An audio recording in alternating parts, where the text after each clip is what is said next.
Have you ever suspected the cosmos is whispering to you, but you've forgotten how to decipher its code? What if absolutely nothing happens by accident? Not even this video finding you right now at this precise moment.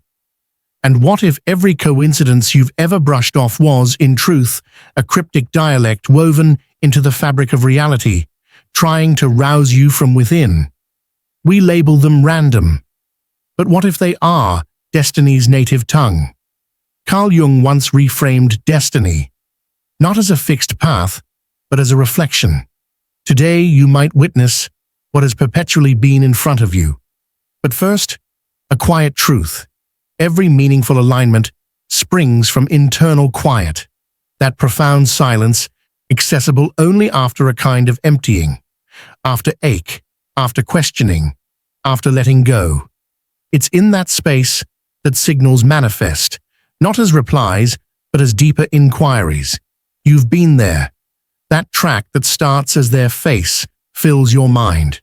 The novel that drops, splayed to the exact line, digits repeating until it defies logic. A stranger's utterance that feels authored for you. Then, the tremor, the halted breath, the illogical conviction that something vast has just intervened. But is it genuine? Or is your brain imposing narrative onto noise? Is it the universe reaching out, or your ego hungering for uniqueness? Steel yourself. This isn't for certainty seekers. It's a summons for those brave enough to hear silence, to perceive the shapeless, to embrace the unexplainable. We'll tread the fine line between coincidence and insight, between Jung and voices like Alan Watts, between luck and the void. And possibly, you'll find the cosmos isn't external to you. It is you, incognito. If you're prepared, inhale. Don't vow to grasp, vow only to experience. Often, it's not a voice or a spectacle. It's a slight atmospheric shift, a silent alignment, a minor detail that inexplicably brings your internal world to a standstill. This is existence communicating with someone who can't endure autopilot any longer. It murmurs not for comprehension, but for sensation, like the gut pang preceding the ringtone, or the name you conjure that materializes on a display. These aren't validations, they're vibrations, subtle resonances piercing the veil of the mundane to echo in your bones. Jung proposed life isn't a straight-line narrative. It is a rendezvous with the self. Yet most are too busy clamoring for solutions to ever hear the symphony. And without the symphony, you don't dance, you just get by. How many prompts have you dismissed because they lacked translation? Because they were too nuanced for a frantic psyche to register? The cosmos doesn't operate with proof. It operates with reflection. What you broadcast comes back, though never in the package you imagined. Consider a wild creature. It doesn't decipher symbols. It intuits the scent shift, the thermal dip, the altered frequency of a far-off cry. And it knows. You are that creature, but you've unlearned it. That's why signals amplify as you stir from slumber and evaporate when you try to command them, like steam dispersing as you approach. Synchronicity isn't a memo from a deity. It's a mirror revealing you've quit forcing the steps and have finally entered the flow. I recall a person, shrouded in depression, who hadn't ventured out in weeks. She clicked the TV remote blindly. A film on hummingbirds played. At that precise second, one hovered at her pain. She sobbed, not at a marvel, but because she sensed the ineffable. That sensation was the cosmos breathing alongside her. See, the power resides not in the event, but in the condition you occupy when it arrives, unguarded, tender, beyond rationale. There, the unspoken murmurs, and you attend. So next time the uncanny occurs, when a sentence stirs you, a sequence echoes, a text lands in your lap, don't ask, what does this signify? Ask, who is the me present in this moment. For perhaps reality is merely answering the frequency you've started to emit. A choreography plays behind the scrim of the ordinary. It disregards reason, mocks probability, yet lands with impeccable timing. When three unlikely threads weave in one day, when a voice from a decade past calls as you whisper their name, when all appears scattered yet hums a unified, hidden note, you must question chaos or concealed composition. Were you instructed the universe is a cold, indifferent mechanism? Jung observed the identical world and perceived a tapestry of meaning, not chains of cause. Synchronicities, he proposed, are coincidences loaded with significance, absent causality, meaning an event may not be triggered by you, yet be intimately related to you, as if existence holds a poetic irony. It doesn't answer your arguments. It answers your interior condition. Envision an ensemble playing a score, only the receptive sense. You see no players, no music, yet your life starts to sway to its tempo. Ways clear, souls cross, barriers soften. Not because you attracted them, but because you resonated with something grander. I knew someone who lived this. Reeling from a loss, she drifted into a library. A spine caught her light, on enduring sorrow. She opened to a penned inscription, "For the bearer of nameless grief, you are seen." The librarian said the book wasn't catalogued. She wept between stacks. Chance? Maybe. But in that instant, the universe felt intentional. It felt like a dance. We're conditioned to trust only the explicable. We demand the why. But synchronicity replies with presence. It makes you halt, to inhale, to intuit a dimension beyond evidence. Jung implied life grows more authentic when we cease clutching so tightly. It's a cosmic nod. I witness you. But be wary. Not every perceived order is true synchronicity. The ego is a cunning imitator. It adores detecting omens where only void exists. It craves feeling selected. Authentic synchronicity doesn't lift you above others. It dissolves your boundaries. It fractures your internal script and shows you were never the sole director. Paradoxically, there you start to live fluidly, when you see you're not charting the dance, but moving within it. So don't labor to decode. Sense the cadence. Shut your eyes and wonder, what if this isn't chance? What if this is precisely the unseen necessity? For maybe randomness is merely the most sophisticated guise of a cognizant whole. The ego lusts for blazing signs, divine interruptions, confirmations of its uniqueness. But what is real unfolds in quiet. Here's the great riddle. The more you pursue synchronicities, the scarcer they become. The less you await them, the more they sigh. The universe doesn't respond to pleas. It responds to states. In that aligned stillness, something in you recalls its origin. Synchronicity is like a wary fox. Pressure it, and it vanishes. Observe with soft intent, and it draws near. The cosmos isn't seeking to persuade you. It invites you to unlearn the compulsion to demand. Haven't your most wondrous instants arrived, when you'd relinquished command, when you were yielding, perhaps even too spent to anticipate? That's where the impossible clicked into frame. The ego tries to archive those instants and replicate them. It turns awe into algorithm, but awe defies duplication. It unveils itself only to inner vacancy, to that open, unfiltered attention that doesn't mold the moment, but permits it. Jung pictured the ego as a small atoll in an immense, unconscious sea. When the atoll acquiesces to the swell, the improbable washes up. But the ego grows agitated. It wants to dictate the currents. And that is when the alignments seem to cease. Not because they did, but because your sight contracted. You are not distinct from the cosmos. You are its manifestation. This is a perilous truth for the ego, for it means you aren't awaiting a signal. You are the signal. That requires surrender, the ego's nemesis.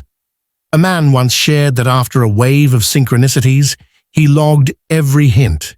He soon saw messages in every signpost, every leaf. He was depleted, mistaking nervousness for knowing. Then one dawn, observing a lone cloud, he wept, not for a meaning, but because he didn't seek one. He simply was. And therein, he understood. Reality emerges when the ego's chatter stills. The paradox is elemental, yet demands maturity to embody. You don't locate it by searching. You locate it by being so utterly present that you realize it was always present, awaiting your departure from center stage. So next time you strain to summon a sign, breathe into calm. Instead of asking, "Where's the wonder?" ask, "Am I open to perceive what's already occurring?" Sometimes the grandest shift isn't the world altering, but you ceasing opposition. You assume time is an arrow, a strict sequence. But this is a useful fiction. Time is malleable. It slides, bends, and sometimes reaches forward to brush you with a future impression. Those déjà vu moments. The dream figure met the next week. The thought spoken aloud by a colleague. Coincidence? Or a deeper thread? What if time splinters your logical tale to disclose a grander motif? Jung suggested, time doesn't flow past you. You navigate through time. You are the stream. The ego requires clocks for safety. When events defy sequence, it alarms, but the deeper self grins. Jung recorded premonitory dreams with uncanny detail. The intellect protests, but the spirit knows. You've sensed it. A moment saturated with inevitability, as if remembered. Not in mind, but in fiber. And within, you knew this is a reunion. Linear time is for planners, not for enigmas. Synchronicity scorns the clock. It happens when past and future curve, like facing mirrors, reflecting you in the eternal now. What you feel then surpasses understanding. It's recollection. I once dreamt of a stone bridge and a voice that left me weightless. Days later, on an unplanned trip, I stood on that bridge. A passerby glanced, a silent acknowledgement. In that shared look, time seemed to pleat, exposing a filament linking my interior and exterior. It wasn't foretelling. It was synchronicity. Time is a weaving of intent. We mostly see the knotted underside, the threads seeming chaotic, but occasionally we glimpse the woven image, and the design is stunningly coherent. Then we tumble back to the messy reverse and name it fortune. Every synchronicity ruptures your temporal sense to unveil a timeless verity. Then you know you are not off pace, you are precisely on cue. So when the perfectly unlikely unfolds, don't hastily dismiss it as coincidence. Listen, perhaps the future is sighing. Perhaps the past is gazing through you. You've spent an eternity awaiting a cue. But what if, in the hush, the cosmos has been awaiting you? Not as a passive recipient, but as the very source of significance. As if all of actuality is enfolded within your consciousness, and every outward hint is your essence, recognizing its own image. Jung consistently reminded us, we are not casualties of a detached universe. We are the universe undergoing a human passage. Here lies the core unveiling. Synchronicities don't originate out there. They emanate from within. Each improbable event feels like a cosmic plot in your favor. But what if that plot is merely the visible fringe of an intimacy beyond conception? What if the universe isn't conversing with you, but as you? Picture yourself as a prism. The murkier it is, the less light fractures. As you clarify, As you attune to your inner terrain, the spectrum appears. Not because the world shifted, but because you became translucent enough to witness. Then everything synchronizes. You aren't here to interpret clues. You are the living significance. I hold the account of a person at the brink. They took a final stroll. An unknown person stopped, met their eyes, and stated, "Remain. Your chapter isn't complete." They'd never crossed paths. That phrase altered a trajectory. So ponder. Who was the sign? Who was the carrier? Perhaps the cosmos articulates when you grow quiet. It acts when you cease fleeing. It discloses itself when you finally admit you are constituent of it. Synchronicities are fractures in reason where the soul exhales. Each bears a reminder. You were never apart, never arbitrary, never a fluke. When you discern a pattern, it isn't sorcery. It's you stirring. It's the curtain thinning.